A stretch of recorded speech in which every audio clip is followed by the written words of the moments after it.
Snurks. Snurks. Hey guys. So we're doing. This is Colin again. Hello. This is another episode of On the Rack. Now we just picked this up. It was between 3 movies. The other 2 are over there. And we decided to do this one, the Snurks. Mainly because it looks like it could potentially not be horrible, whereas the other 2 were pretty much guaranteed to be horrible. I mean, this is probably going to be pretty bad. It's probably going to be pretty bad, but there's a small glimmering chance. A small glimmer of Patrick Stewart. A small glimmer. Is Patrick Stewart in that? I don't know. I thought that's what you said when we were there. Oh, dude, it is. Yeah, Patrick Stewart and Emily Watson. So that's going to be great. Maybe. Did you want to read the back? You want me to? We haven't read the back yet. We have no idea what this is. It does say featuring, which could just mean like they might be like... Featuring the voice... of Patrick Stewart. Voice of Patrick Stewart. Like, it could be a bird literally just going by. That's true. Like, a featured artist isn't like... Okay. I've learned to not assume that something's going to be good just because it's good. Right. So. Yeah. I feel like you've walked this path before. Okay. The Snurks. Gaia, a fantastic and beautiful world beyond our reality. And it's spelled differently. It's Gaya, not like the Gaia that we know as. Gaia. Okay. Beyond our reality is in danger when the powerful charm stone vanishes. No, it's like, okay. Charm stone. Charm stone. It's already bearing the lead. Should we already know what the charm stone is? I'm going to assume they're going to explain it to us. You assume a lot. No one knows who took the magic stone or why. In order to solve the mystery, 2 heroes, Boo and Zeno, along with their rivals, the Snurks, and the beautiful Atlanta, are given... this is going to be a bad movie. Need to, find a secret Coke recipe at the airport. Are given the task of discovering the truth behind the stone's disappearance. The search takes our tiny heroes... So, we didn't even know their size. It's okay. Our tiny heroes to our big world. So is it our Gaia? No. Are there 2 Gaias? Oh, this is they're coming to our world thing. To our world. It's not live action. But it's like they're small and we're big. So is another dimension that is tinier than ours? I don't know.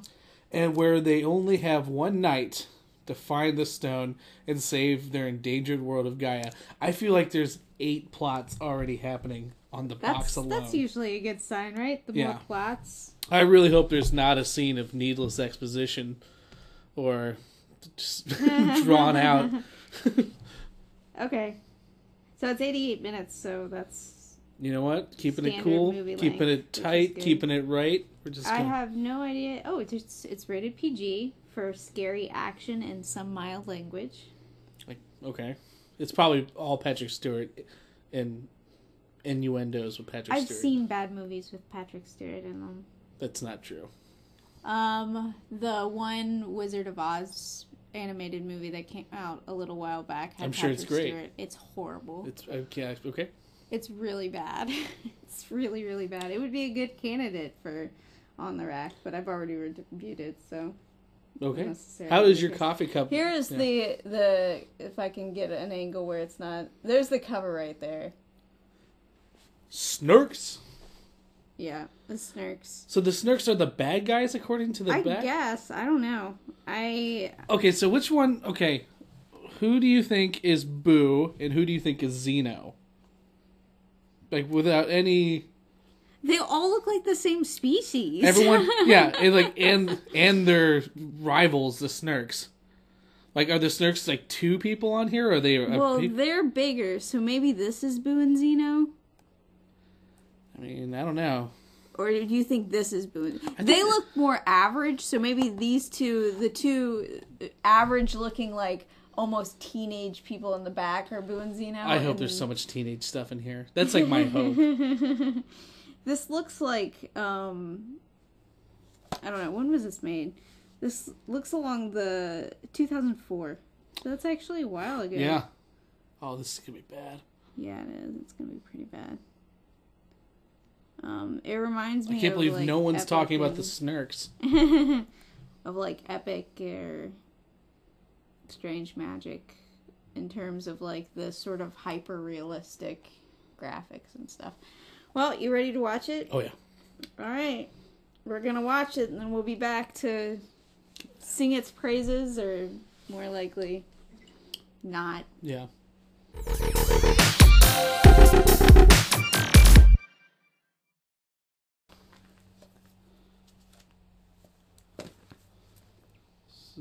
Oh, this was Michael Kerman's last score. He died before he could complete it. That's such a horrible, horrible last score to have. I'm actually going to move this a little closer. Oh, sure. Also, this is, again, the first German movie. Computer generated. Maybe they're just late to the game in 2004. Yeah. They were still just, like, banking on Run Lola Run to... Yeah, it's like the only German movie I remember from that time.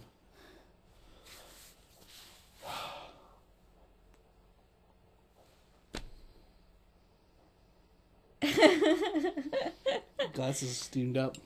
Oh yeah, from my coffee. Mm-hmm. Tuna, did you like the movie Tuna? I'm totally putting all of this in. It's already recording. I didn't like it, Tuna. The Germans made a movie. So we figured out that this was German/Spanish. This movie was very German. The reason we found it's the first CG German film, and the reason we found this out was because you were convinced that this was based on a show or something because we were so confused. There is literally every time someone speaks, and not incidentally, but literally every time someone speaks, it's in reference to something that you think we should already know. The credits are still on the screen. Is the characters animated individually by different people? Oh yeah, look at that. Boo animated by Michael Innsbrucker, and then Zeno animated by Masha Jürgen and Hartmut Ingel. Atlanta animated by Angela Jadek. Zach everyone's in it. Well, that would explain some things. Everything about this movie was jarring. From the look, the sound. All right. In the effort to keep some level of semblance, you know what I'm talking about. Yeah. Let's start with what this movie was about. As difficult as that's going to be. Can we simply start there? I couldn't tell you what this movie was about. Okay. So in a stream of consciousness, we'll try to explain what this movie is about. Basically, Gaia, Gaya, is a world, a fantasy world. Well, let's see. We already have to back up. It's a TV show. Okay, it's a TV show. It's not even. It's a fantasy world that's actually a television show. Right. Where people, the only thing we saw was a race. So there's which I'm convinced that if movies have like races in them, just random races in them, they're going to be bad movies. If it's not that it's focused on, if that's just like the thing that you're suddenly you're doing a race, or suddenly you're playing a game of some sort at the beginning of the movie, and then the rest of the movie has nothing to do with that, then that's a sign of a bad movie, because that's been my experience. But luckily, the race means nothing. It doesn't. If anything, well, it's for some reason that's the thing that the one thing that we focused on in this fantasy world was a race. This is our introduction to the world of. See, I can't even know. I'm going to say the world of the Snurks, but even then, you have to back up. So this movie is called The Snurks, but only in America. And what was the title in German? Is Boo, Zeno, and the Snurks. But which would have been more appropriate because the movies, the Snurks are sort of like, okay, so the Snurks are sort of like they're like villains. Greasers. They're like a greaser gang. Yeah. Especially in the context of you're introduced to them during a hot rod race through some like high stake fantasy world where the main characters in a television show, because this is a TV show. Like within the context of the movie, this is a television show. Like the first thing we see is some kid, like some watching this show, terrifyingly animated CG kid watching this show, and it's in this fantasy world where Boo and Zeno are the main characters. Or Zeno's the hero and Boo's his nerdy sidekick. Boo a poor man's. Their Snurks are their nemesis. Yeah. In terms of they decide to foil their race and stuff like that. Not to sound like a cartoon racist here, but they all look the same. They're anti-feminine too, or is rather, like Snurk. I wonder if Snurk's like a German word for something that we shouldn't be saying. Women folks can't race idea. Yeah. Introducing to you very early of these outdated gender roles of this fantasy society. But it's like this a 50s racist. It's like a 50s town, but it's like that George Romero movie about the people who do jousting on motorcycles. It's like a fantasy town. Everyone's wearing like long dresses. There's a castle, but they're having a hot rod race too to determine who is the hero of the town. So, we're still talking about what the movie's about. Yeah, what the movie's about is, in the real world, Patrick Stewart plays the creator of this television show. And this is all also animated, so it's badly animated old guy voiced by Patrick Stewart. Always wearing a ring. And some other guy who you know literally nothing about until the end of the movie. You learn his name at the end of the movie. You don't even know who he is the whole movie. Has decided to bring the Snurks to the real world. Like, this feels like an abandoned Smurf movie. Yeah. Or a Snorks movie. Or stream of consciousness plot. But he brings the Snurks to the real world, or he tries to bring the source of the power that powers their world to the real world. Later on, in order to power the machine that he already had to use. That he already used to bring the... Yeah. This movie is like... It's like if a snake is eating its own tail. But yeah, he has this evil plan to bring this into our world so that it can power his machine to bring stuff into our world. To kill people. Right, and the... Spoiler alert.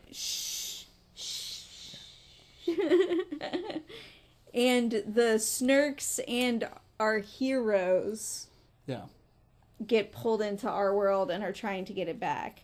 And that's basically the plot. But it's...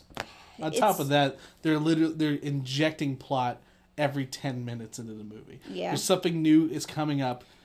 A lot of that, with, like, character dynamics and character arcs and stuff are just, like... There's none. I would say there's none. Well, they try at the very end to, like, have the resolutions to these arcs. I mean, if you were looking at an arc, that would be, like, a blip. Like, it'd just be a straight line, and then the last 15 minutes, it's just, like, a little point pops right up. But that's the plot as best as I understand it. Yeah. And it's difficult to describe because there are a lot of elements to it that don't make sense. Like the villains. I just gotta squeeze this pillow. Well, at least show it from the other side so everyone can see the awesome Miyazaki-ness. I'm just so angry. I need to hold on to something. Yeah, it's weird. So I think we can get into detail stuff now that we sort of laboriously explained the... Yeah. Well, I mean, I don't know how to talk about anything in this movie. Because literally everything you or I are going to say is going to be interrupted by everything... A rant from you. Sorry. It's okay. That came up beforehand? Because... I mean, there were multiple situations during this movie where we both started ranting and screaming at the TV. And I laughed uproariously. Yeah. Well, I mean... Because of how silly certain things were. My favorite was probably the dude's evil plan. But I've actually got that on there. Nice's, so I'm going to talk about that as one of the major problems with this movie. But one of the early examples is when they're in the race and the Snurks have this exploding cake. Oh my goodness. For whatever reason.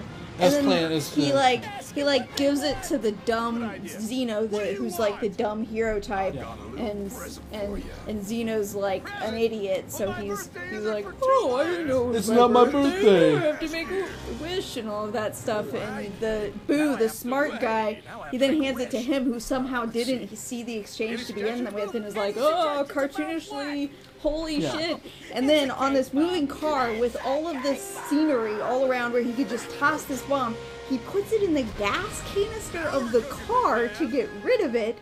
Yeah. And it explodes. It's like Mad Max when there's blown gasoline right into the tank. It's just like, that's like literally the worst place you could have put an exploding cake. See, doesn't that seem like this was based off an existing show where it was like, of course this car runs on explosions? Because we all know that as fans of Boo, Xeno, and the various Snurks. And that's an example of just like these weird moments in this movie where it's just like, well, that seems like the exact opposite of what you should have done in that situation. Even that little exchange, him handing him the dynamite birthday cake, like there's not even one-liners in this movie. Like at no point is someone saying anything funny. No, and that's another thing. He's like, like, the dialogue. he's like, here's a cake. He's like, it's not my birthday. He's like, well, have it anyway. It's from last year. Okay.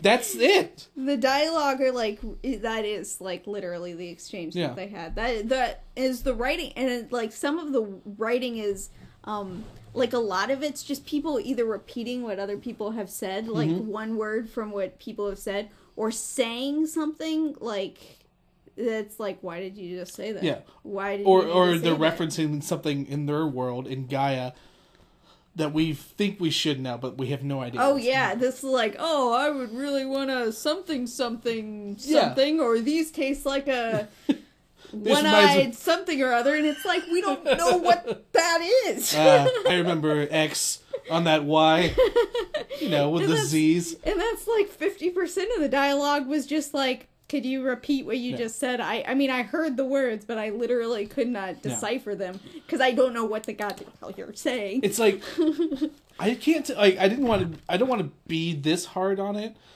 Oh, mainly because it's a German movie first. But that I feel doesn't count. But that's the thing. I feel like the stuff I have problems with, it's not like a language barrier. It's just like there are a lot of like if I was watching this, if I could speak in German and watch this, would it be a better movie? I mean, it doesn't matter. Like, I don't know if I have a good German example, but oh yeah, there was like the burger commercial on there. It said like extra Gurke, which is, I had to look up as cucumbers. Maximum Gurk is what it said. Well, that stuff's fine, but it's talking about Triplets of Belleville, or The Illusionist, or what I'm still laboriously trying to work on for A Secret of Kells, Song of the Sea, all foreign films. Yeah. All from another country. You can still tell they're good. Yeah. Like, even if sometimes, especially with like Japanese films, the translations can sometimes be hit or miss. In terms of voice actors and Americanized voice actors and stuff, it's still like, it's not like this where it's like, I can't imagine a scenario where in German this would be any better. It's like, okay, you need to talk about something before I go full on into Susie's Diner. Well, okay. It's like the craziest thing let's start getting on some of the major issues with the movie. I mean, there are a lot of them.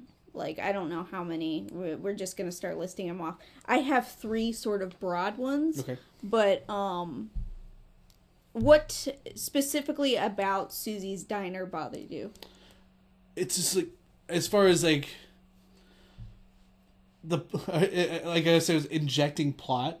Like, it makes, like, that scene is so dark and out of nowhere. So, and pointless. Yeah. So in a movie about like set it up about because they don't know what Susie's. In a movie about like these like I'm just gonna call them trolls. Like, they kind of look like little goblins. Yeah, that's fair. These trollish, these impish little things, trying to get back to their world, and the only thing standing in their way is this evil. We have an established villain. Yeah. But they haven't met yet, so they're trying to find out how to get home. Sets up this second act where they stumble upon a diner in the middle of a city that seemingly only serves liquor and is run by like 2 crazed backwoods hillbillies. He poisons them, she's like, "Oh, I got something special for you, honey." She's like, with her poison that she keeps behind the bar, you know, as most diners do. And like I was pointing out, it's like that was like an almost empty bottle of poison. Like, so she uses it a lot. She's poisoned other people. Also, it's like, you know, it's supposed to be like some like Route 66, but it says Route 666 on the door. So there's a lot of allegory going on here. She knocks out the Snurks, and then she wants to hold them ransom. And for who was she holding? What was the ransom note for? And for who? I don't like. That's what I'm asking. Was there someone? Did I miss it? Yeah, she was like, she's doing the cutout ransom thing. She wanted $1 million. She's like, oh, we ran out of M's. She's using her menus, and she's like, what do you need? Like, you already got the million part in money. I need million money. Okay, but to show that she's not messing around, they're literally gonna chop off a piece of one of the Snurks, and mail it again to who? We don't know. That's a good question. And like they were saying, so what if people don't believe that we have these tiny television people with us? Because why would you? That would. And also, it's on the news. So they decide to chop off a little piece of them. Yeah, it doesn't happen. No, they're able to be thwarted by Atlanta, Xeno, and Boo. Again, after their huge attack on rats, another weird plot point. Oh yeah, I forgot about the rats. And then so they managed to foil Susie and get out. Okay, I'm gonna go into another thing now. I'm gonna go into another major thing, because this is one thing that I noticed immediately is the animation. The animation is weird as shit. Can put my finger on it. That's the best way to describe it, is it's weird as shit. And I was like, they're going for the hyper realistic CG animation. This is Germany's first fully CG animated movie. According to IMDb, yeah. According to IMDb. It's weird. Yeah. It's like very, very strange animation. Like there's moments where it's like, oh, is this bad CG? And there are moments where it feels like there's like the animation, whatever method they use, I've never seen before, because it almost feels like the characters are always in front of a bad green screen. And that's such a weird effect for me. Yeah. Because I've never seen that before. There are actually even moments where it almost looks good. Like, almost. On some of the character expressions. Like, when the hair is behaving nicely. Like, some of the hair is really nice.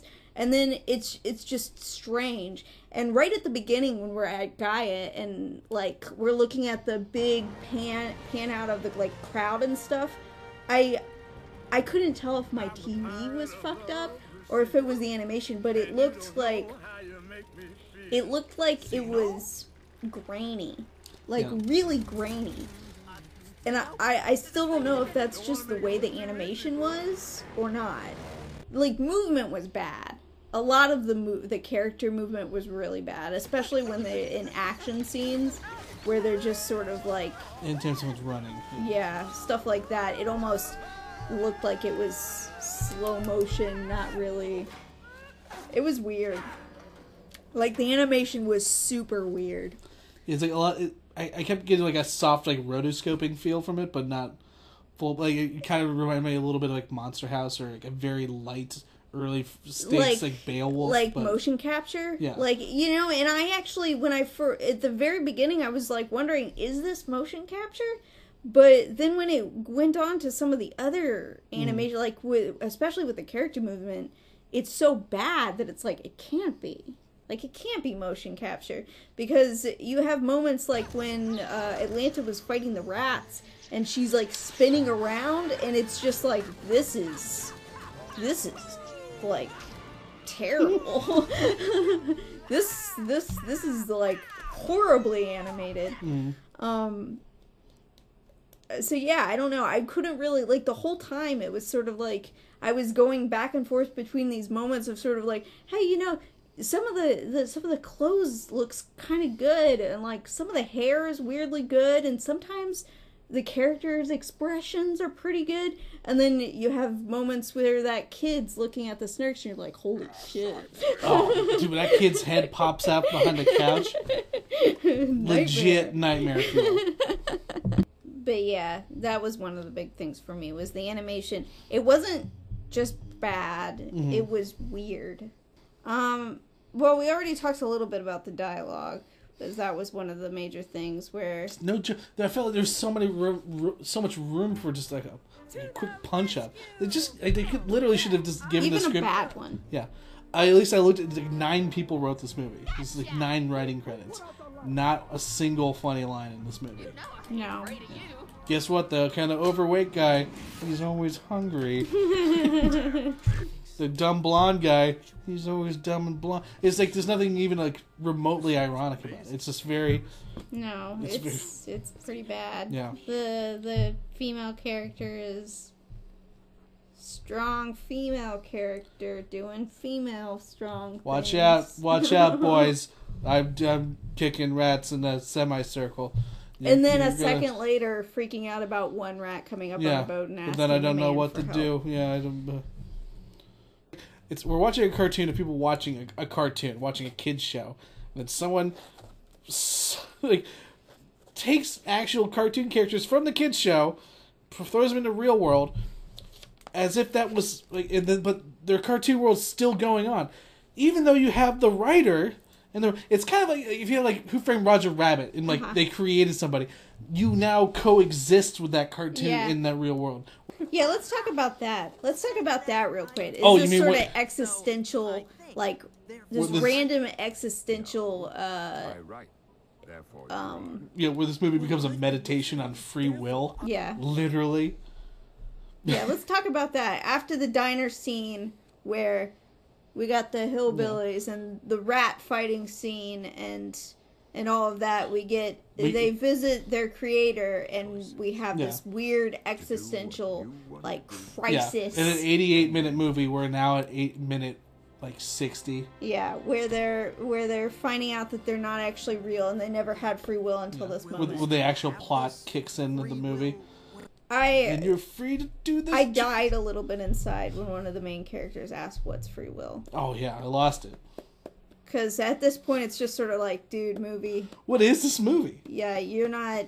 Here's the question. You're not talented enough to pull this off. Yeah. Just stop, please. So let's talk about the villain's plan, because this was actually my favorite thing about this movie. Yeah, if nothing else was ridiculous already, this is the kitchen sink out the window. My absolute favorite thing about this movie was the main villain's plan, and we already talked about his machine that can take like television stuff and make it real. Yeah. And he shows us this after getting the whatever the power stone is from Gaia. He shows us again by bringing this giant robot into our world from another TV show. From another television show.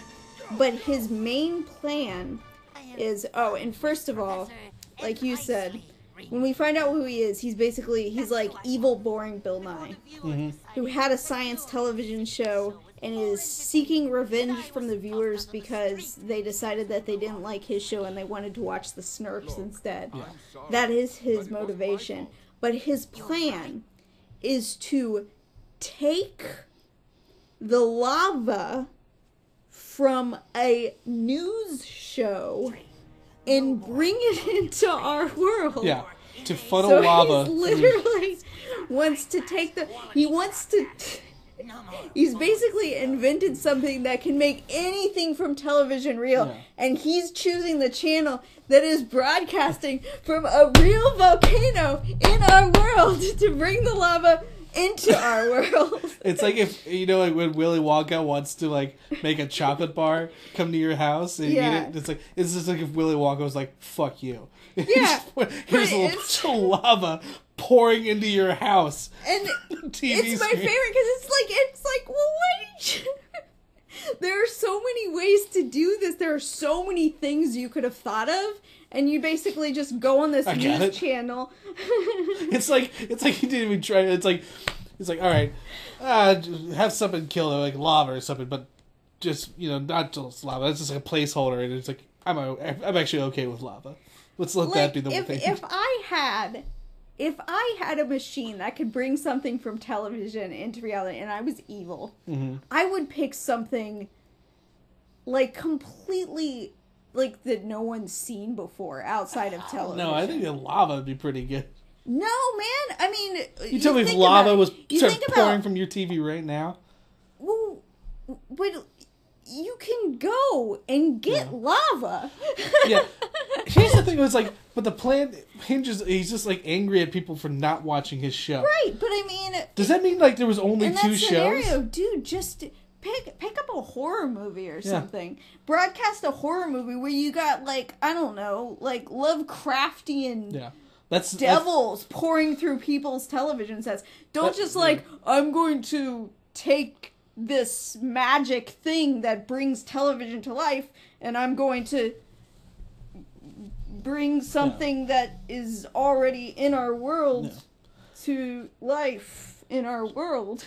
I think we mention it before that so he needs the Snurks' power source to power his machine, but like how did he power his machine to get the Snurks? And that's I don't know. Did we miss that? Or I don't know. His none of the plan. We don't. We literally don't learn his name. Like literally until like the last 10 minutes of the movie. Foiled by Boo, Yeah. who is the cowardly, nerdy, smart guy, changing the channel. Yeah, that's it. To popcorn. They have this like moment where they're both changing the channel back and forth, and Boo keeps changing it to a commercial on popcorn, so everyone gets popcorn. And then instead of just like kicking Boo because he's tiny or something, he gives up and then decides to take a laser gun and just aim it at this small person. Yeah. Instead of... And then when Boo's running away from this laser, he could have easily just changed the channel back to lava. Right. But instead he's just like, well, now this is my plan, is to kill this one small person instead of getting my vengeance on humanity. Also, were the Snurks and Dr. Nicely's show, like, the only 2 things? Was he, like, the second best show? Or was it, like, literally all of television, but he just focuses... like, so was it, in this world of Cable City... Your show's gotta be pretty shit if the Snurks if that's the most... is the number 1 show. Yeah. And then... Or it's, like, the number 10 show, and Dr. Nicely's the number 11th show. And his revenge is to kill everyone with lava. You decided that they liked the shitty show more than they liked his shitty show. Don't even really know. It sounds like the Snurks is a shitty show. Like, legit. Because, like, Patrick Stewart, like, every time you see him, he's just like, oh, I invented this. Like, every time when the Snurks aren't there, he doesn't know. He's trying to come up with a new episode. He can't. And it ends... I buy it as a garbage children's show. Yeah. The problem is it keeps being garbage outside of the children's show. Yeah. So. Yeah. This is like... This movie is like is an existential dilemma. And it ends, if there is a debate about free will, this movie does have an answer to that. There is none. Which might be the most German thing about it. But hey, things are different now. Yeah, Boo's just like, it's the classic... It's like, I'm going to stay here in the real world where I got free will. And then immediately goes back to Gaia. Yeah, immediately something goes wrong and he has to save him and winds up going back to Gaia. Yeah. Which is sort of like, it's like the Road to El Dorado thing, except not as compelling. Yeah. So. I don't really know how I feel about being a person anymore after watching that. Kind of makes you miss B-movie, doesn't it? Yeah. B-movie was... Okay, yeah. I'm going to be honest. Part of me kind of wishes we watched one of the other movies. I wish we watched B-movie again. I don't want to watch B-movie again. But like B-movie... The other 2 movies, like this one was... The other 2 movies, I feel like it would have been bad in a way that would have been easier to wrap your brain around. Mm-hmm. Whereas this is like...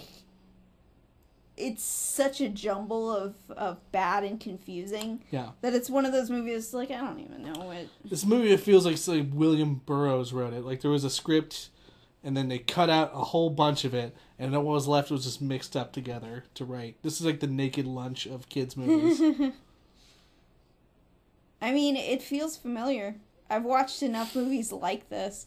It's like so many other movies. Like, and they're almost always, like, foreign movies that have been translated. And, I mean, that's one of the things that happens when like, we went to the video store. It's basically just find a movie that looks like it's just a random animated movie.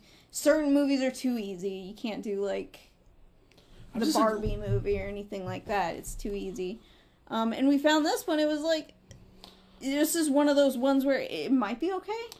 Like, honestly, the way this looks, like, just looking at the cover again, that's why I got excited about it, because I thought this was going to be, like, some weird, like high fantasy high school movie. Yeah. Because everyone looks like elves. They all look young. We didn't read the back, too. Yeah, you told me not to read the back. Yeah, I forbid him to read the back until we were in front of the camera. It was strange. It was strange bad. And it hit a lot of the beats that bad movies hit, like contrived romance that doesn't really have any build-up. Two-dimensional characters. Non-humor. Yeah. Where if it is supposed to be funny, it's not written well enough to even where you can even necessarily tell the jokes from the non-jokes. It hits a lot of those beats, but then there's also this, like, extra layer of weird where it's like, it's weirdly animated. The dialogue's extra weird because half the time when people are saying things, you don't know what they're talking about. Like, I wonder when they were writing and making this movie that everyone else was okay with it because they're so close to it. Maybe it's the first fully CG animated movie from Germany. Yeah. I like to think that you and I are the only people that have seen this movie. Well, with it being the first fully CG animated German movie, maybe other people did see it. I mean, maybe we're the only people to have ever seen it here. Yeah. Apart from maybe the person who sold it to Play It, Trade It. It's probably someone who worked on the movie. Yeah. Was there anything else? Because I think I've gone over most of the few things that I took notes over. It was really hard to take notes for this movie. No. The last thing I wrote is just, this is an animated version of a child having a stroke. Yeah. I wrote, Patrick Stewart, stop massaging me with your Dorset tone. Oh. The literal phoning in of Patrick Stewart. Yeah. Yeah. Yet another situation, and that's another mark of a bad movie. If I see a movie that I don't know what it is, and there's, like, some big names in it, it's like, you're probably shit. You're probably complete shit. Yeah. Okay, so we've got about an hour of footage, and I'm going to have to edit that down to a degree, although I think there were less, maybe a little bit less going all over the place than B-Movie. I don't know. I'll figure it out when... I'll figure out when I get to editing, but... Hey, B-Movie was better. Yeah, it's like the Citizen Kane compared to this, yeah. Wow. Yeah, compared to this, yeah. If there was only 2 movies in the world... I would stop watching movies. Yeah. Find something else to do, yeah. But it's much like this shit. Apparently people only watch a cartoon... Oh, you know what? I'm not doing it. Alright. We're gonna end it there. So, I'm the Animated Heroine. This is Colin. Thanks for watching.